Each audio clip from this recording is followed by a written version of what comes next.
What's up, everybody, and welcome back to the Mr. Albert Lopez channel. My name's Albert Lopez. Thanks for clicking in. Hey, you know what? Let's get straight to it. Today we're going to be talking about failing. Whether is failing a good thing or a bad thing. Early on, first part of my life, failing, I was programmed to think that failing was a bad thing. You fail a grade, you fail a test, you fail a quiz, you fail your times tables, you fail the whole class, you fail, all that. Failing was definitely not good. But later on in life, I reprogrammed myself, to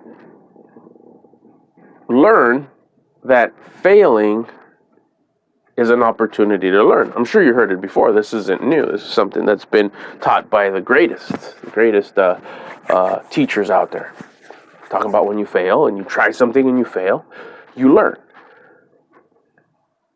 Failing automatically indicates that you gave it a go, you gave it a shot, you tried. So that's definitely a good thing.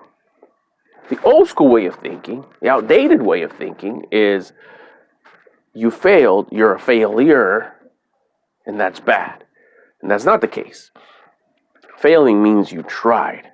And if you really gave it your all, that means you have an opportunity to learn. The reason why this subject came up, and in these kind of videos that I do here, is something usually happens during the course of the day or that week where it rings a bell, or it puts a flag up and says, yeah, I feel a certain sort of way. So this is something that I want to talk about. This is something that I just went through, not last year, not a month ago, but I just went through it today.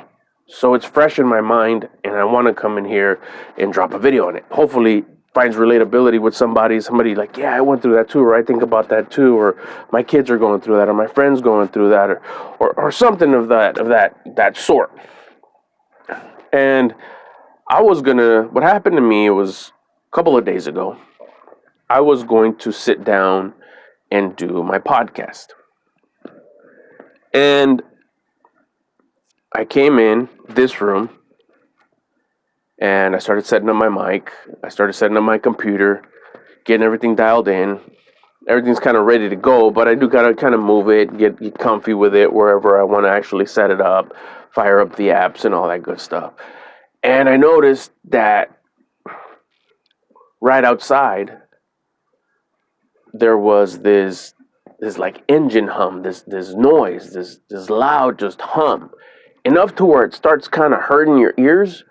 And I'm not sure if it was our awesome city workers out there doing their thing. I don't know whether it was the Department of Water and Power. I don't know if it was the Comcast folks doing something to the poles. Could have been my neighbor working to fix something at his place, or beautifying his place, or working on a car. I don't know exactly what it was. I made a choice during the course of that issue to not go look. I'm not going to go look, and I'll tell you why in just a little bit. But as I'm setting up, I was like, damn, that is a loud noise. Imagine just this hum, this hum that you're like, what is that? Loud enough to where you could feel it. Not just hear it, but feel it. So I was set on on doing my podcast. And as I'm setting up, I'm starting to get irritated at this noise. It's like, I can't do this podcast with this noise. I can't record with this noise. This is gonna mess everything up. It's gonna sound bad. I'm not gonna be able to concentrate. It's not gonna be good. Then I asked the question. I said, what the heck is that noise? And that exact tone and those faces, what the heck is that tone? What the heck is that sound? What the heck is that noise, is what I said. And I kept on going and going, and so I kind of wrote some notes down, kind of like when I prep before a podcast show. And then I just kept on going. It wouldn't go away. It was just steady. And it wasn't going nowhere. And it seemed like forever. Probably wasn't more than like 15 minutes. But to me, it seemed like it just wouldn't stop. And I started getting more irritated, and it was getting to a point. it got to a point where I just said, I can't record like this. I'm just going to wait. And I just kind of walked away from my desk area, and I went over to the front room, and I sat there, started flipping through my phone, not even looking, just passing through, just passing the time, just passing, hoping that this noise would go away. And at the same time, my level of irritability was just getting higher and higher, and I was cranky, I was upset, got to the point where I was getting mad, I was just like, man, I was disappointed. And then I just came back over here, and as I'm walking down the hall back to this room, I just said it, I was like, you know what, that's it, I'm making a decision right now, no podcast show tonight, it's done. I came in here, put everything back into it, kind of tucked everything away where it goes, and the decision was made to not do that podcast. Didn't feel any better. It was almost kind of like a retaliation to me kind of stepping up to the noise and saying, I'll show you, noise. Watch, I'm not going to do my podcast. I win. Now what? Now keep on going with your noise because it doesn't matter. It doesn't matter anymore because I'm not doing a podcast. So go ahead, make noise all you want. Ain't nothing gonna, doesn't matter to me because I'm not recording. Haha, I won.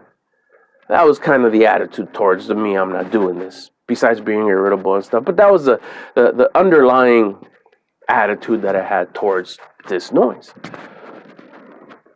All that happened in the course of about 7 to 7:30, we'll say, in the evening.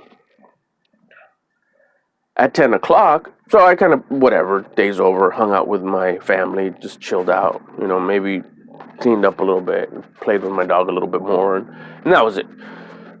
Wrapped it up, that was the night. Come 10 o'clock, I was bummed out. I walked by and I kind of saw my setup, saw my desk. Every time I walk in and out of my room, I see my setup. That's here. So I kind of walked across this room quite a bit. And I kind of saw, and I was like, man, I failed to do my podcast. I was like, man, I felt bummed. I was disappointed. I was disappointed in myself. I was sad.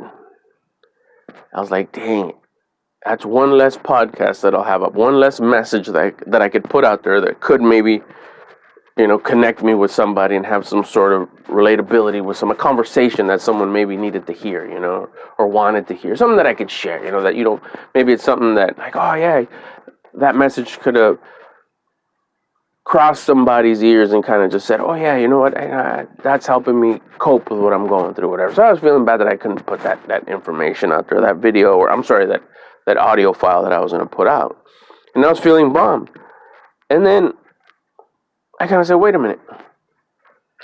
This is a coachable moment. And I kind of like, okay, let's overlook, let's see the whole thing again. I was over it already. I wasn't upset. Obviously, all dust settles. All dust settles. All dust settles. Eventually, all dust settles. You can go into like the bed of a lake, grab a stick, and shake it all up and make it all muddy water right there. Just kind of just shake it, and kick up all the dust. Wait long enough, and all that dust will settle. It's just a matter of time. So my dust settled. I was chill mode. I was like, okay, whatever, it's over. Now I'm bummed. Now I'm feeling the results of my poor behavior that happened at 7:30. Now I'm feeling the results, which was, oh man, I didn't do my podcast. So it was a coachable moment. I said, okay, where did I mess up? Where was the mess up point in me, what I did? And one thing I realized not too long ago, I say not too long ago because it seems like yesterday, but it was like 2016. Big year for me. I learned a lot in 2016, and then again, a big aha moment last year in 2019. Is to take full responsibility of everything that's going on. Don't blame nobody else. You can't change nobody that's outside this. But you got full control and responsibility everything that's in here. So if you take full control of everything and hold yourself responsible and accountable for everything that's going on, you could be, I was taught, and I applied it and I tried it, and it's true, that you're more in control of the situation because you're doing your best to help a situation, whatever it may be. It could be just a little drop in the bucket, a little tiny a little pebble, but you're making a difference because you're trying to take full control of yourself and making any situation better. So in this case, it was like, okay, where did I go wrong? Where did I mess up? How could I have gone this way instead of this way and ended up in a better place? The reason why I find these coachable moments and look for these coachable moments is because challenges will come up again. Guaranteed. Life is the seasons. You know, you have good times, you have tough times. Tough time, I'm going to have a tough decision again. How can I approach this in the future when another challenging time comes out? How can I behave to where I don't do the same thing I did earlier that day at 7:30? So I started kind of going through the day. Okay, was it when I quit? Was it when I said, no, I'm not going to do it? Was it when I said, I'm not going to, that's it, I'm canceling tonight's podcast, no podcast? Okay, let's rewind it a little bit. Was it there? Like, no, because when I walked down the hallway to go, sit and whine and complain on the couch, I was already in negative mode. So it wasn't when I quit. Was it when I was walking down the hall complaining and saying, oh, man, there's noise, I hope it stops soon? Let me see, was it there? Let me rewind it a little bit more. No, because I was already complaining when I was getting ready. So it wasn't that. I was already well on my way to fail. So I backed it up even more. Okay, was it when I was complaining, writing some notes and getting my mic ready and adjusting the lights and doing that stuff? Like, no, because I was already irritated about the noise. I backed it up even more. And then I got to that moment where I realized I was going here. My goal was here. I was coming here. And then I got to the moment where I went just enough to where I wouldn't hit the goal anymore. It was at the exact moment when I was getting everything ready, at the beginning of getting everything ready, not sitting down doing the notes. I was after, a little bit before that, when I was sitting down, getting ready, and my ear senses picked up the noise, and I looked up, and I made some ugly faces, and thought, then made the ugly faces, then said, what the heck is that noise? And I said it with a bad attitude. I said it with a bad tone. I said it with bad gestures. And obviously, I said it with bad energy. That is when I shot myself in the foot. That moment, I turned the wheel just enough to not hit my goal. Everything that happened thereafter, the complaining, the whining, the sitting down, the canceling, that lasted 3 hours, that was what was supposed to happen because of the road I took. I was going here to hit my goal, straight ahead, and then I went like this, and I started going this way, and all those things that happened afterwards were supposed to happen because they were on that road, and I was going to hit exactly what was meant to come at me because of that decision I made when I turned the wheel. I was like, bingo, right there. What could I have done, I said? What can I have done differently to still have hit my goal? Simple. The thoughts. Keep my mind on check. Have a nice, established, relaxed mind at that moment. And instead of thinking, because it starts with the thought, always. Instead of thinking, what the heck is that noise? Then making the faces, then letting it out in that tone and that energy and creating that vibration, I should have said something along the lines, if I felt it necessary to express something about the noise, I could have thought and said, we got some noise. Or let's just say even the same phrase, but with a different energy, a different vibration, different vibration. What the heck is that noise? Interesting. Wonder what they're fixing. Oh well, I'm going to keep on getting ready with my podcast. I would have kept on getting ready, got my mic, got the lights, maybe write some notes a little bit more. Shoot, I could have popped in my earphones if I wanted to, cancel the noise and play some music, keep it going, play some E40, my favorite rapper, just kind of do my thing. And maybe got creative. Maybe when it was time to hit record or come on and say, wow, that's really loud. Maybe it was today's title. For example, for the sake of the example, it was today's title. Is failing good or is failing bad? I could have called it, is failing good or is failing bad / the noisy episode. Just to let everybody know that there was going to be noise in the background. I still would have been unhappy with the results. After hearing it, be like, man, that sounds nasty. But I would have played on it. Maybe even start out the show. I could have started off with, hey, what's up, everybody? Welcome to the Mr. Albert Lopez podcast, noisy edition. Yes, I got to let you know that we do have a nasty vibration or humming or something going on in the background, but it's not going to stop us from doing today's show. Let's get started. If it's something that's really bothering you, if it's making your woofers just bounce around too much, if it's thumping too much, if the earbuds are feeling kind of you probably want to skip this episode because this noise doesn't seem to be going away anytime soon. But if you could bear with the noise, if you want to hear the story, if you want to hear the episode, let's move forward. And I would have got an episode done. All it would have taken would have been a different thought, a different approach, a different outlook. And it would have kept me straight to hit my goal. Because I had a negative thought that turned into a negative face, that turned into a negative comment, I went this way and I missed my goal. The title of today's episode is failing good or is failing bad? Failing was bad till 10 o'clock. Then failing turned into a good thing because I turned it into a coachable moment and I learned something from my failure. Did I fail to hit the goal? Yes. If I would have not focused on the coachable moment and tried to learn something, it would have forever been a bad thing, a failure. Check the box. It's a bad failure. It's a bad fail.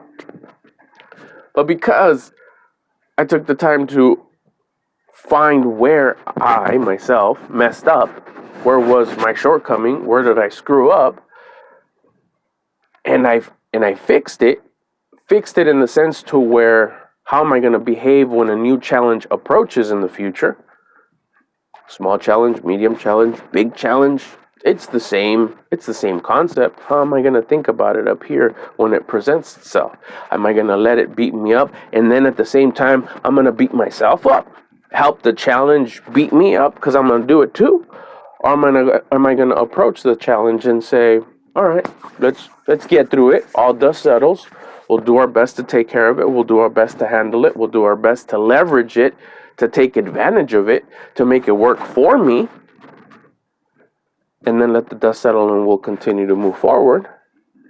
That's what I learned with the coachable moment. How to approach the next challenge that comes my way. And hopefully I won't approach it in the way that I initially did this failure. And if I do, that's another coachable moment because it could happen. It may happen and it probably will happen. I'll mess up. But if you keep your awareness high and you're paying attention, you can find coachable moments. You can find these opportunities to learn from a failure because you're going to fail. It's bound to happen. By trying, you're going to fail. And if you don't fail, you're not trying big enough things.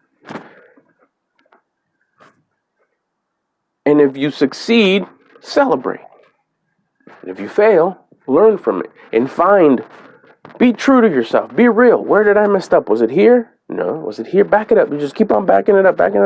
Where in that whole effort, that whole process, where did I mess up? Was it at the very beginning?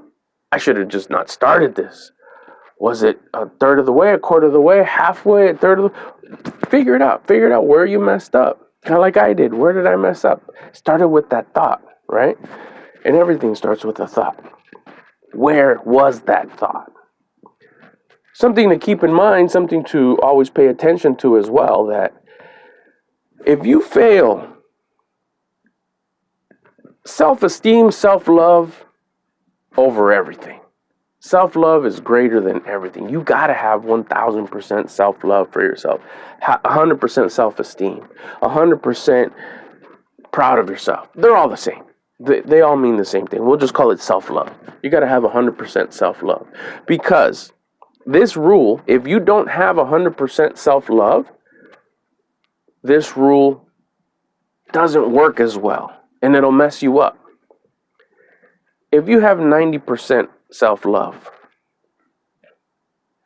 and you fail, it's tough to see the coachable moment and try to go fix something, because you lack that 10% of self-love. So when you fail, you tell yourself, I knew I wasn't going to do it. I knew I was going to mess up. Why did I even try? My friends were right. My parents were right. My family was right. That video was right. That movie was right. I knew it wasn't going to work. Why did I try? I knew I messed up. There I go messing up again. But if you have 100% self-esteem, you love yourself, 100% self-love, self-esteem, like I said, whatever, it's the same thing. If you have 100% self-love and you mess up, you're okay with yourself. You love this 100%. You love the being 100%. So you're able to say, okay, I messed up. Where did I mess up? Coachable moment. Where did I mess up? Let me go fix it. Let me go not necessarily fix it, but let me go find out where I messed up so I can fix myself, get my mind right. So when this happens again, my approach will be different. You can't do that as easy, or at all maybe, if your self-love isn't at 100%. So I would make sure that is well polished, well oiled, and very, very, put a lot of attention to it. Make sure that self-love is at 100%, please. Same goes if you win. If you don't have 100% self-love, and you do succeed, and you don't fail, and you hit your target, it's not a sense of, yeah, I did it. I knew I was going to, I knew that if I tried my best, there was a good chance I was going to get it. I did it. Nice. Next goal. Let's go. That's the attitude if you have 100% self-love. If you're shy of 100%, we'll say 90% again, and you win, and you hit your target, it's almost like, whew, oh, I'm glad I got that one, because it would have been horrible if I didn't. Dang, I'm so lucky.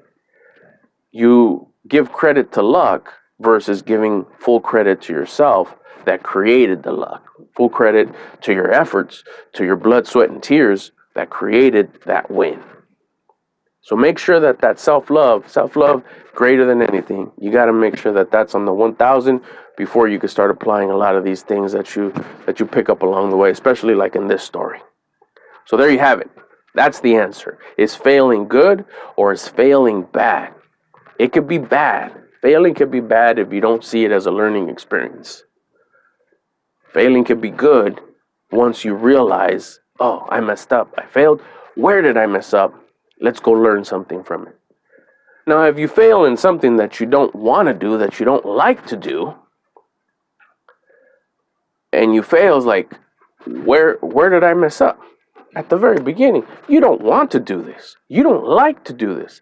Of course you're going to fail. You're bored. You don't want to do it. But what about if it's a pod that you need to step on in order to get to the next step, and that next step is what you do like, but in order to get there, you got to do this. And this you dislike. It's dumb. I don't want to do it. It's a waste of time. Whatever. But you got to do it in order to get to there. Then you need to fix your mind. You fix your mind. And figure out, hack it. How can I get past this? I don't like it. I don't want to do it, but I do want the prize that's on the next pod. But I got to get through this. Dang it, I got to get through this. You fix your mind. You fix your mind and say, okay, let's get a realistic goal. Maybe I don't want to do this 100%. Maybe I'll just get a good solid 60 just to get past it. And then you put all your efforts into getting 60, and the 60 is the 100%. You get past it, you're bored, you don't want to do it. I get all that. It's something that you don't like doing, but you need to get past that pod to get to the next one, which is the one you do want to do. Get your mind right. Say, okay, I know, I understand, I don't want to do it, but I'm going to do the things that I need to do to get past it, get rid of it, get over it. Let me do what I need to do. Just enough to get past it. And once I get past it, I'm done. Then I can focus and get some serious goals on the next pod, which is the one I really want to do. And that's where you set up like, okay, I want to get 100% on there. I want to tear it up. I want to do my best. And if you fail, there's an opportunity to get a coachable moment. And if you hit it, congratulations, your efforts paid off. That's going to do it for today's video. My name's Albert Lopez, and this is the Mr. Albert Lopez channel. Thank you so much for stopping by. Got some links on the bottom if you want to follow over on Instagram or check out the podcast. But more than anything, thank you so much for cruising in. Have a great one. Remember, don't let normality be boring, and make sure to enjoy the moments. Take care. We'll see you on the next video. I'm out.